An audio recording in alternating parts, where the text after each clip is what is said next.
بسم الله الرحمن الرحيم. الحمد لله رب العالمين، والصلاة والسلام على أشرف الأنبياء وخاتم المرسلين محمد وعلى آله وصحبه وسلم. ربنا هب لنا من لدنك رحمة وهيئ لنا من أمرنا رشدا. ربنا أرنا الحق حقا وارزقنا اتباعه، وأرنا الباطل باطلا وارزقنا اجتنابه. ربنا اغفر لنا ذنوبنا وإسرافنا في أمرنا وثبت أقدامنا وانصرنا على القوم الكافرين آمين. بسرانو بنراني برزو خوشويستو قدرگران، سلام و رحمتی خواهی پروردگار برجه بسر همولایک مانده. خواهی پروردگار عاقبت خیر من بکا، سربرز و سرفرازی دنیا و قیامت من بکا، دهاتو من لرابردو من باشتر بکا، با مسلمانی بمان جنه، با مسلمانی بمان مرینه، با مسلمانی زندی من بکا توا. خوشویستانو خۆشحاڵم کە لە بەرنامەکەتان بەرنامەی ڕامان بە خزمەتتان دەگەمەوە. خوازیارم خوای پەروەردگار ئەو بەرنامەیەمان لێ قبول بکە و بیخاتە تەرازووی چاکەکانمان، تەرازووی چاکەکانمانی پێ قوڕس بکە و بیکاتە مایەی چاکتر و باشتر حاڵی بوونمان لە قورئانی پیرۆز کە کەلامی خۆیەتی. خۆشەویستانم، لە بابەتی ئەم ڕۆماندا کە سەیری قورئانی پیرۆز دەکەین و قورئان دەخوێنینەوە، بابەتێکی دیکەمان دێتە بەرچاو و بەرچاومان دەکەوێتن کە زۆر گرینگە و پێداویستی ڕۆژانەی هەموو تاچێکە، پێداویستی ڕۆژانەی هەموو تاچێکە و کەس نییە کە ئیستیغنا بکاتن لەو بابەتە، هە لە دەوڵەمەندەکان، لە فەقیرەکان، لە دەسەڵاتداران، لە فەقیر و هەژار و بێدەسەڵاتەکان، لە نەخۆشەکان، لە قاڵەبساغەکان. ئەتوانم بڵێم دەرمانی حەوت دەردەیە. ستا لەوانەیە بڵێن مامۆستا ئەوە بۆ ئەمە نەمان بینیوەتەوە ئەو دەرمانی حەوت دەردەی کە ئەتۆ باسی دەکەی، ئەویش دوعایە. دوعا جارێ پێشەوەی کە بچینە سەر ئەو بابەتە کە خوای گەورە تەبارەک و تەعالا کە لە قورئان ڕادەمێنین و هەڵوەستە دەکەین و تەدەببوڕ دەکەین، تەفەکوڕ دەکەین لە قورئانی پیرۆز، بابەتێکی زۆر گرینگە دوعا. دوعا کەس نییە لێی ئیستیغنا بکات. تەماشا دەکەی چێ لە هەموو کەس لاڕێترە، بێمنەتترە، کە تووشی ناخۆشی و ناڕەحەتیان دەبێ، تووشی نەخۆشی دەبێ، تووشی چەنگ و چەڵەمەیەک دەبێ، ئەو ئینسانە ئەگەر بە ئاشکراش بەسەر خۆی نەینیتن، بەڵام لە خەلەواتدا بە دزی دوعا دەکات و لەخوا دەپاڕێتەوە. ئەوجا خۆشەویستانی خۆم، دوعا بابەتێکی زۆر گرینگە لە ژیانی تاکەکاندا. لە ژیانی تاکەکاندا بۆی پێغەمبەری خوا عەلەیهی سەڵات وسەلام دەفەرمێ ئەددوعاء هو العیبادە. دوعا عیبادەت و خواپەرستیە، کەواتە خواپەرستی و عیبادەتێک دەکەی کە زۆر بێ تەکلیفە، وەکو زکر. پێویستی بە دەست و نوێژ نییە، پێویستی بە ڕووکردنە قیبلە نییە، پێویست نییە کە ئینسان لە حاڵەتێکی تایبەت دابێتن. ئەتوانی بە دڵی خۆت لە دڵدا زۆر دوعا بکەی، لە کاتەکاندا کە کەس ناتبینێ زۆر دوعا بکەی. ئەو کاتانەی کە پێغەمبەری خوامان عەلەیهی سەڵات وسەلام دیاری کردوون کە تایبەتن بە دوعا، یعنی سێیەکی ئاخری شەو کە خوای پەروەردگار تەبارەک و تەعالا بە گەورەی و عەزەمەتی خۆی دێتە ئاسمانی دنیا، بۆ خۆی دەفەرمێ چێ پێداویستیەکی هەیە، چێ تەوبە دەکات، چێ هەر ئیشێکت هەیە کە خوای گەورە دەفەرمێ بۆی کە بۆی جێبەجێ بکەم. لە مابەینی بانگ و قامەت کاتێکی زۆر حەساسە، لە کاتی سوزدەکاندا کە دەچێت سوزدە، لە کاتی تەحیاتدا، ئەوانە هەمووی کاتی دوعان، لە کاتی بارانبارین، بەفربارین، لە کاتی جیهاددا، کاتێک کە سەفی مسلمانان ڕیز دەبێتن، مسلمانان سەنگەرنشینن بەرامبەر بە ئەهلی کوفر،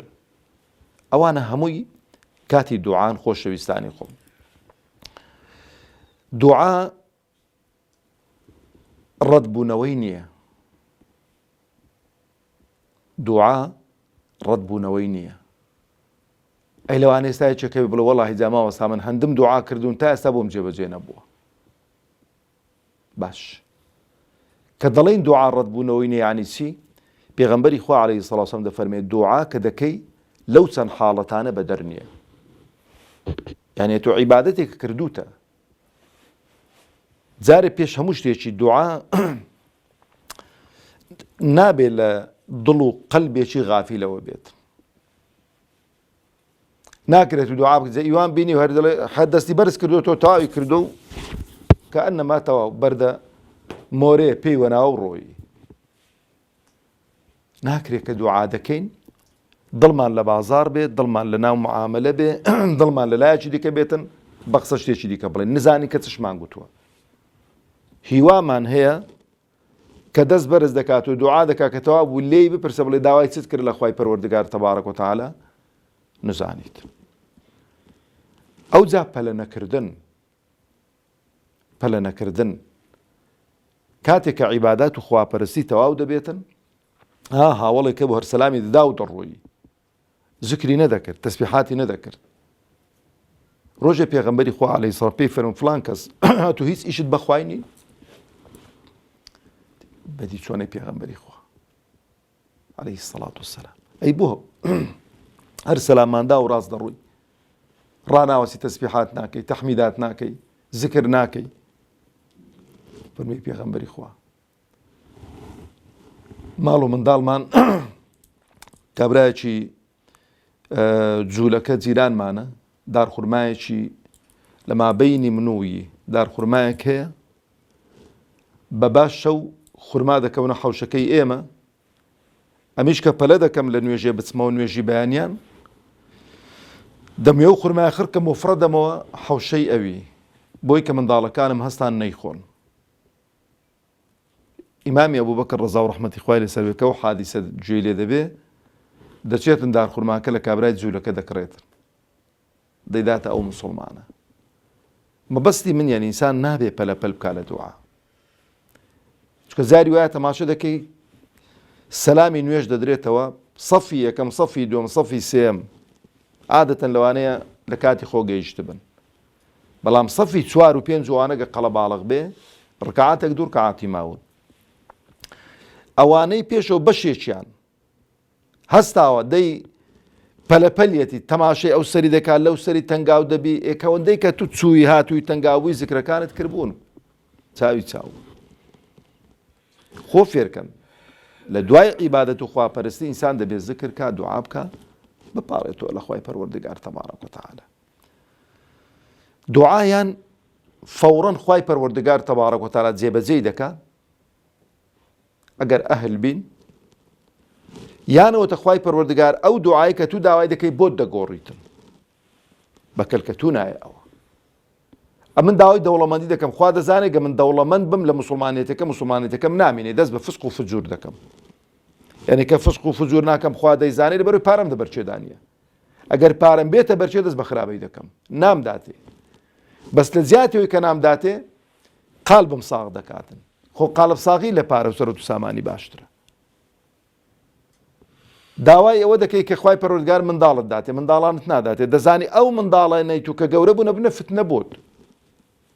بەڵام لە زیاتەوەی کە منداڵانت ناداتێ خێزانەکەت بۆ ساڵح دەکات. ئەو جا لەوانەیە ئەوەی کە تو داوای دەکەی ئەو ساڵ ناداتێ بەڵام پاشی 10 ساڵی دیکە دەزانی دەبێ پیاوێکی چاک و خۆ دەبەر ئەو نیعمەتەی دەگریت چکۆ نیعمەتەکانی خوا دەبێ خۆیان دەبەر بگری دەبێ خۆ دەبەر نیعمەتەکان بگرین واستە بە نیعمەتەکان لاڕێ نەبین ئەوە مهمە. یان ئەسڵەن لە دنیا هەر ناداتێ ئەدوی زۆر خۆشەوی ناوێ هەموو پاداشتی خۆ لە دنیا سەر بکە چکە دوعا عیبادەتە عیبادەت بەلاش ناڕوە چت لێ دەکا بۆت لە سەرێک دادەنێ لە بۆ ڕۆژی دوایی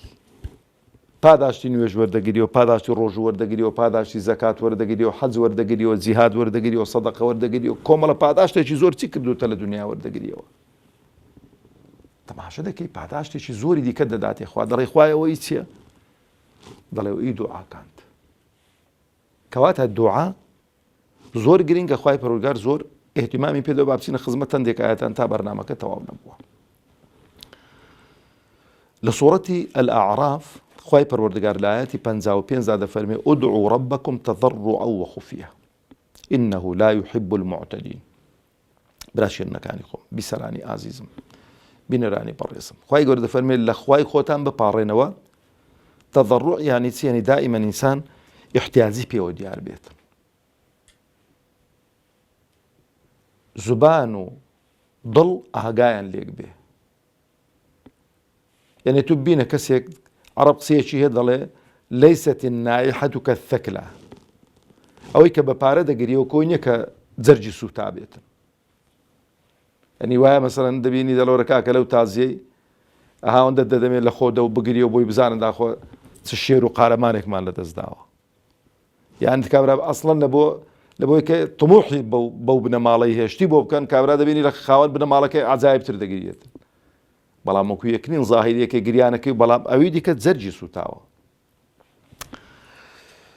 لەبەرەوە بەڕاستی ئینسان کە لە خوا دەپاڕێتەوە جارێک دەبێت قەناعەتت وابێ ئەو خوای تو هەموو شتێکی پێ دەکرێت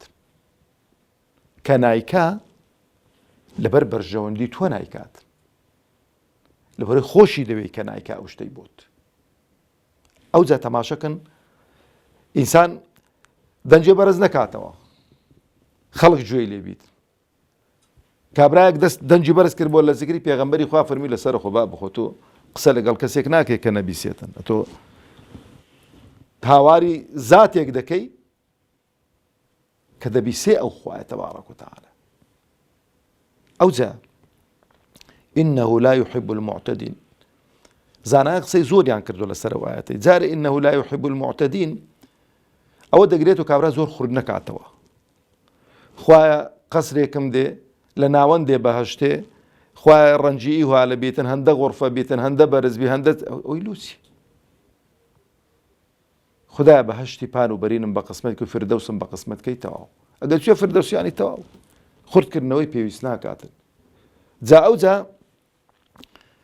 ئەوەی کە سنوور دەبەزێنێ چێە لە غەیری خوا بپاڕێتەوە وا بزانێتن کە غەیری خوا شت دەبەخشی شت دەدا خۆ زەلیل نەکەن بۆ غەیری خوا لە غەیری خوا مەپاڕێنەوە ئەو جا لە سوورەتی الأعراف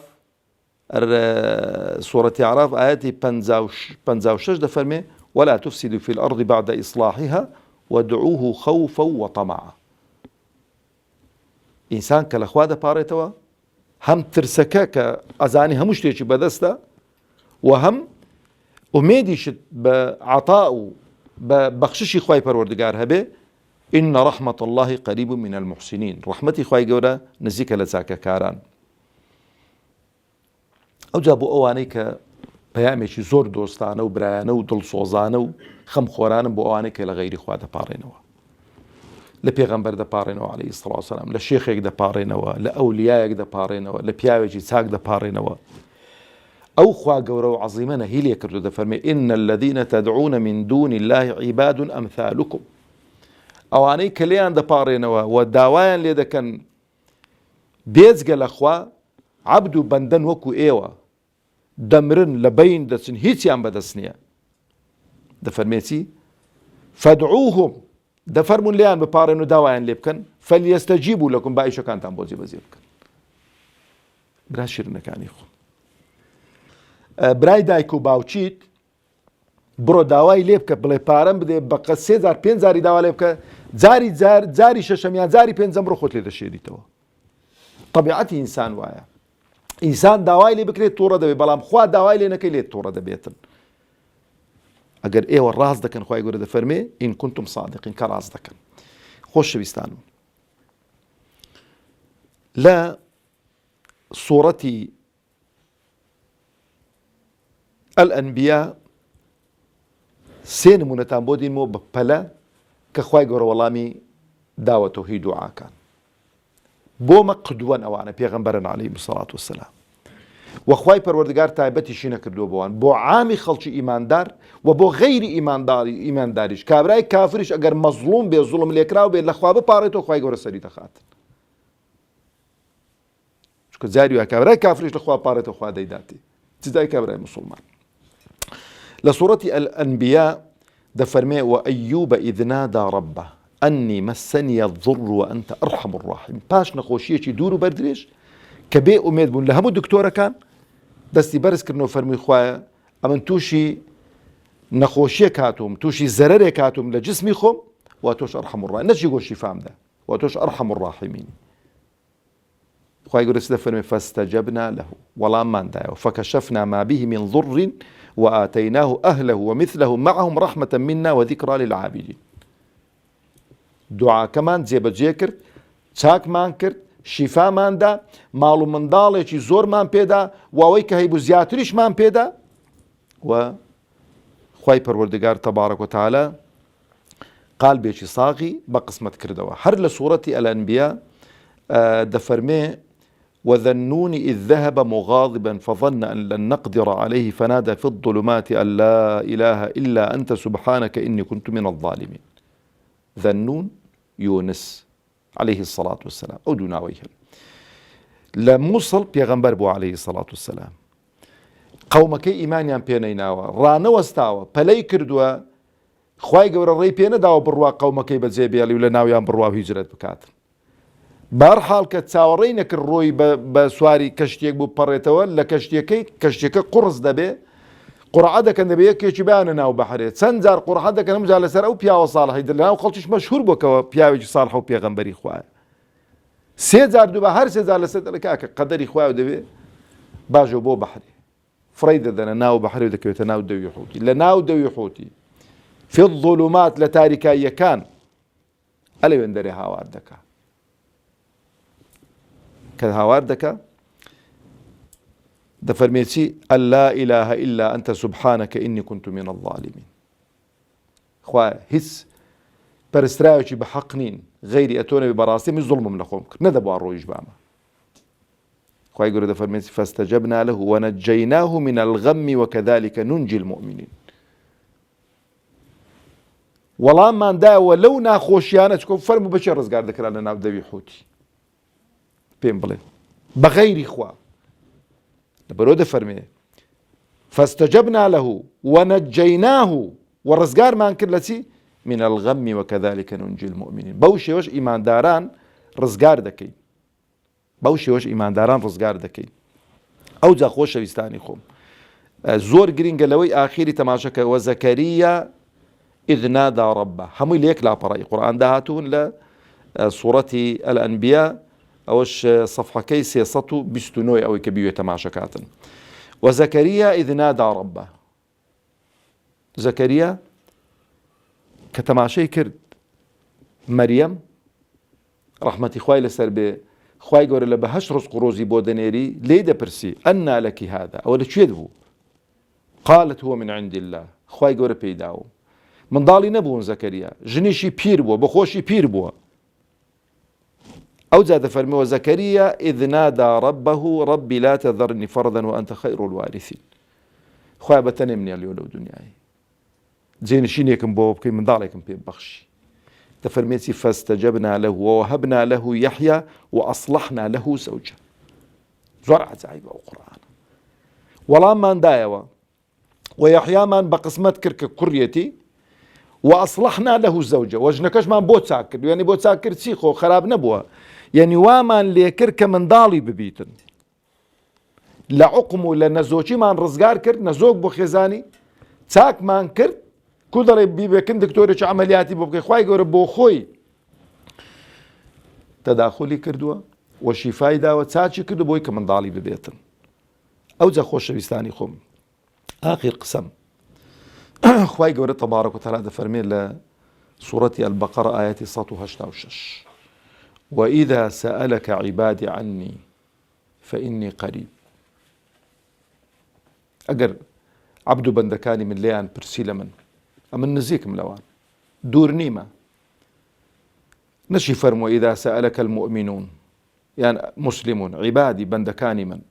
چکە خەڵک هەموو بەندەی خوایە دەفەرمێ وجيب دعوة الداعي إذا دعان وەڵامی هەمان دەدەمەوە